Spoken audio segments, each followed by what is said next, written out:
Bonjour Svarou, et merci beaucoup pour ce rendez-vous de ce soir.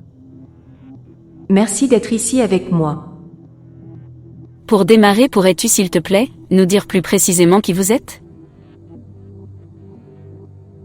Nous sommes pour la plupart originaires des planètes Terra et Témer, qui évoluent autour du soleil Taygeta, dans le système des étoiles des Pléiades, Messier 45 ou M45, les 7 sœurs, situées à 422 années-lumière de votre planète.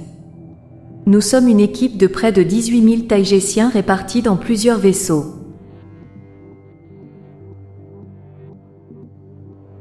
De quelle dimension êtes-vous ? Nous venons de la 5e densité. Nous préférons appeler cela des densités plutôt que des dimensions. De toute manière, tout ce qui est à l'extérieur de la Terre est de 5e densité. C'est seulement la Terre qui est maintenue artificiellement dans la 3e densité superdense. La normalité dans l'univers est la 5e densité. Maintenant, je précise que nous ne considérons pas ces densités de la même manière que le font les habitants de la Terre. Nous observons tout dans un ensemble. Une gamme de fréquences qui s'élève doucement dans un ensemble. Et non des densités séparées comme s'il y avait des murs entre elles. Ces idées sont seulement des concepts terriens. Nous parlerons assurément du sujet des densités plus en détail à l'avenir, car ce sujet me fascine. Maintenant, tu as dit que vous êtes près de 18 000 Taygétiens dans plusieurs vaisseaux. Êtes-vous en orbite terrestre de façon permanente ou est-ce que vous vous déplacez sur différents endroits ?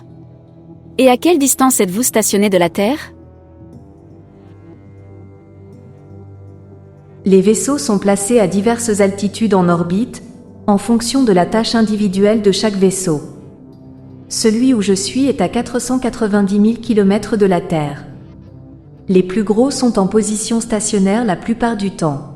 Les plus petits se déplacent un peu partout à plusieurs endroits. Quelles sont les tâches de ces différents vaisseaux ? Certains vaisseaux servent pour le commandement et le contrôle. C'est depuis cela que tout est surveillé, organisé et contrôlé.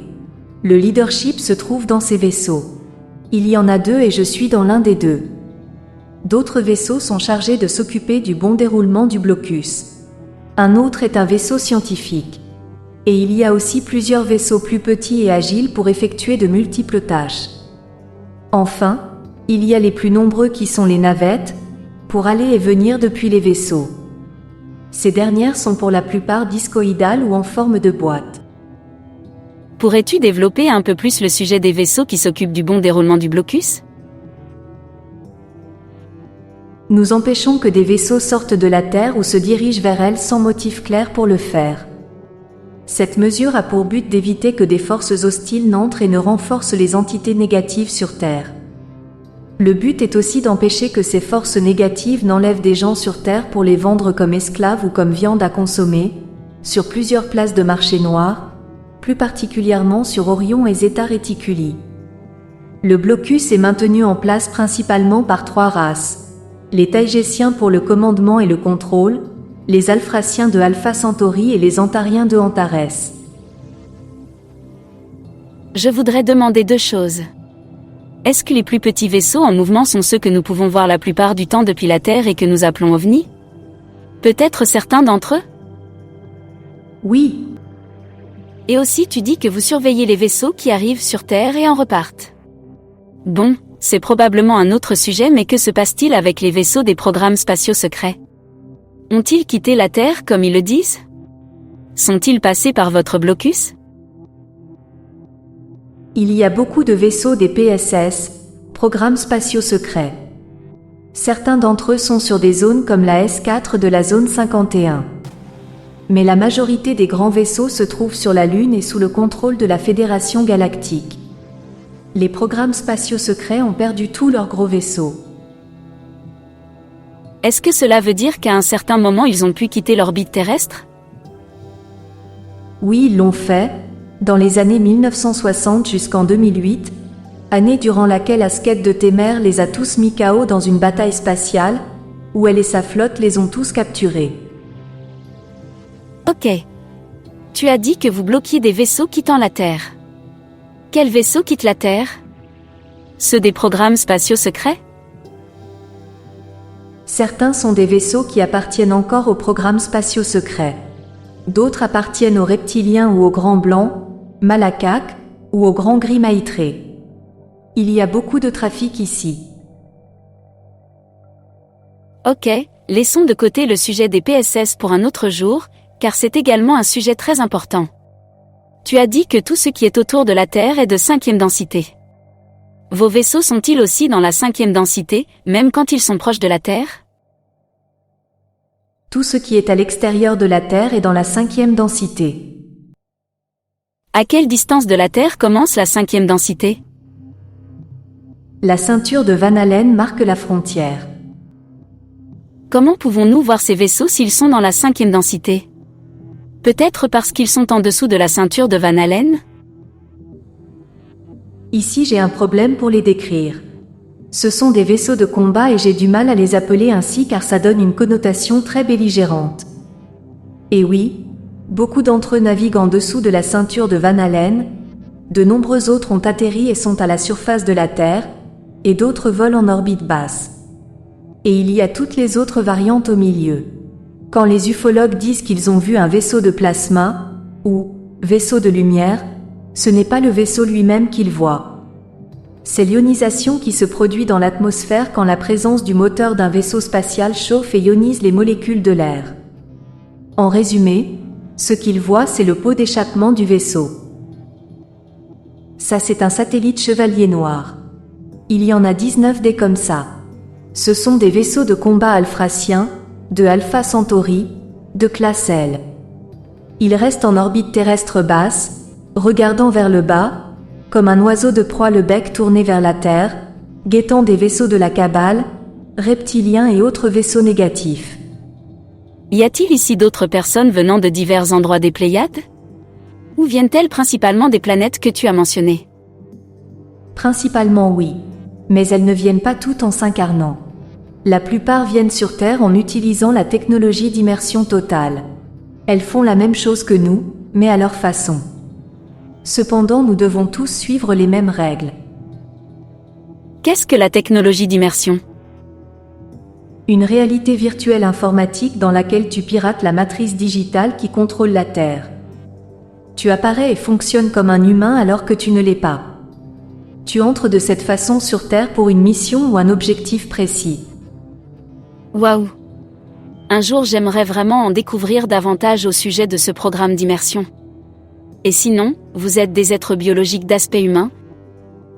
Oui, nous le sommes, car les humains et les Taïgésiens sont issus de la même branche lyrienne. Nos principales différences avec vous résident dans nos 12 brins d'ADN et nos 24 paires de chromosomes. Cela fait que nous avons un système nerveux différent, ainsi que nos organes sexuels. Presque tout est relié au système nerveux, et notre voltage nerveux est beaucoup plus élevé que chez les humains. Et notre cerveau n'a pas de lobes cérébraux.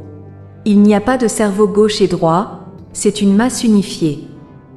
Nous pensons de manière holographique, holistique, et nous comprenons la dualité sans avoir de conflit entre les deux hémisphères cérébraux, comme c'est le cas chez la plupart des gens de la Terre.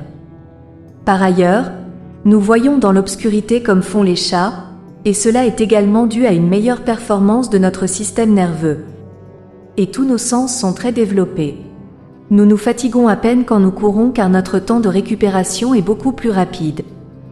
Ceci est dû à notre traitement mitochondrial de l'oxygène plus performant, mais aussi à un plus fort taux d'oxygène dans l'atmosphère interne de notre planète et dans nos vaisseaux. Nous avons 78% d'oxygène, 20% d'azote, 2% d'autres gaz. Alors que sur Terre, vous êtes en gros à 78% d'azote, 20% d'oxygène et 2% d'autres gaz. Nous avons l'inverse. Et aussi, nos organes sexuels sont plus grands que ceux des humains. Donner naissance n'est pas aussi compliqué pour une femme taïgésienne que pour une femme humaine. Mais les douleurs sont quand même infernales. Tu veux dire que le vagin et le pénis sont plus grands? Oui, le vagin, l'utérus et le pénis. De plus, nous n'avons pas de problèmes squelettiques, ou bien ils sont rares, parce que la gravité sur Témère et Héra est à 80%, 0,8, par rapport à celle de la Terre. Et on règle aussi la gravité artificielle dans nos vaisseaux à 80%. Comment apprenez-vous notre langage? Par téléchargement télépathique entre nous. Et un peu de pratique. Au fur et à mesure que nous nous faisons passer les informations en vrac entre nous tous ici, c'est assez facile d'apprendre une nouvelle langue. La plupart d'entre nous sommes capables de parler couramment plus de 10 langues terrestres. Ok, j'ai cru comprendre que vous êtes majoritairement des femmes. Notre population est composée d'environ 75% de femmes, oui. Pourquoi y a-t-il plus de femmes? Qu'en est-il du yin et du yang? Nous ne connaissons pas la réponse nous-mêmes. Il y a plusieurs théories. C'est plus dans les 50-50% si on regarde cela depuis le point de vue de la reproduction uniquement, car la plupart des femmes qui sont en excès sont très âgées et ne sont pas intéressées par le fait d'avoir un partenaire. Juste pour être clair, très âgée mais avec un corps de 20 ans? C'est ça? Certaines femmes âgées dans un corps de 20 ans et d'autres dans des corps d'apparence plus âgés, tout dépend de comment elles souhaitent apparaître. La raison pour laquelle la plupart des nouveau-nés sont de sexe féminin est aussi liée à ce que veut l'âme. D'où le fait que le clonage en général ne fonctionne pas, car les âmes ne voient pas d'intérêt à s'incarner dans un corps cloné. Chez nous, il y a plus de femmes parce qu'il y a moins d'âmes qui ont envie de s'incarner dans un corps d'homme, vu que la plupart des âmes taïgésiennes sont intéressées par le fait d'être des femmes. Ici, tout ou presque est fait pour les femmes. C'est plus facile d'avoir un projet en tant que femme parce qu'elles sont plus respectées d'un point de vue professionnel. Ça ne devrait pas être le cas, je sais, mais c'est comme ça. Une femme est vraiment respectée dans les cercles scientifiques et artistiques, et les hommes pas autant. Parce que les hommes de Taïgeta sont plus intéressés par l'amour et les relations, par la romance, le sport et les divertissements, et rarement par la science et la politique, par exemple. Donc même s'il y a beaucoup plus de femmes ici, la plupart ne sont pas intéressés par les hommes. Alors que les hommes sont presque tous intéressés par les femmes. Donc finalement c'est équilibré. Quelle est votre langue maternelle? À quoi ressemble-t-elle? Notre langue natale est le pléiadien taïgésien. Similaire à la langue terrestre navajo, avec une touche de japonais. Le langage est à la fois verbal et télépathique, ce qui veut dire que les mots individuels sont chargés de nombreuses données et de significations télépathiques.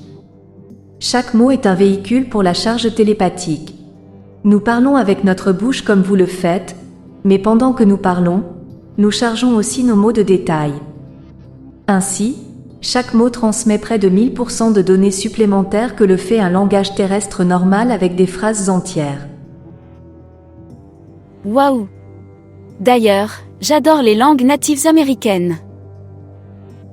Ça c'est parce que ces langues proviennent du taïgésien, dû à l'influence que nous avons eue sur Terre avec les cultures natives d'Amérique.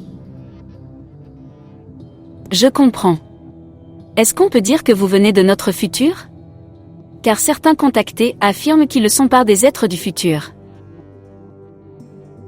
Cela demanderait une très longue explication. Il n'y a pas de futur. Tout se passe maintenant. C'est juste ta perception et ta fréquence qui déterminent ce que tu es en train d'expérimenter dans ton moment présent. D'une certaine manière, oui, on peut dire que nous venons du futur, mais pas de la Terre. Nous ne sommes pas des humains de la Terre du futur. Oui. Ces concepts sont toujours très difficiles à comprendre pour nous. Ok, donc vous n'êtes pas des humains de la Terre du futur, ni des voyageurs du temps. Vous n'êtes pas nous, en train de voyager dans le temps, comme certains l'affirment. À la base, voyager dans l'espace avec un moteur à distorsion warp, c'est voyager dans le temps. Oui, je comprends bien.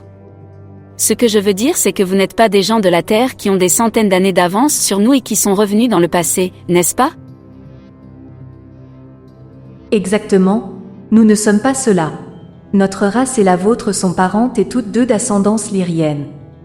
Mais nous sommes une autre race, d'autres personnes, une autre culture.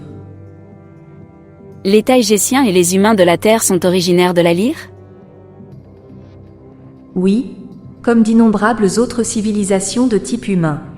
Les Lyriens sont la race humaine la plus ancienne que l'on connaisse.